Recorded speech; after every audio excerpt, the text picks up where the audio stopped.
आनन्दकरे वराभयकरे सौन्दर्यरत्नाकरे निर्दोता किल घोरपावनकरे प्रत्यक्ष माहेश्वरे प्रालेयाचलवंशपावनकरे काशीपुराधीश्वरे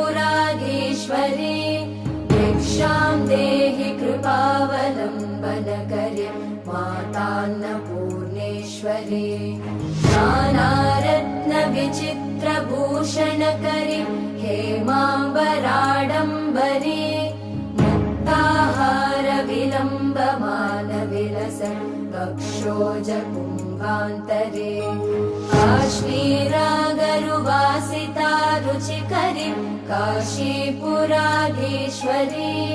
भिक्षां देहि कृपावलम्बनकरे मातान्नपूर्णेश्वरे योगानन्दकरे रिपुक्षय।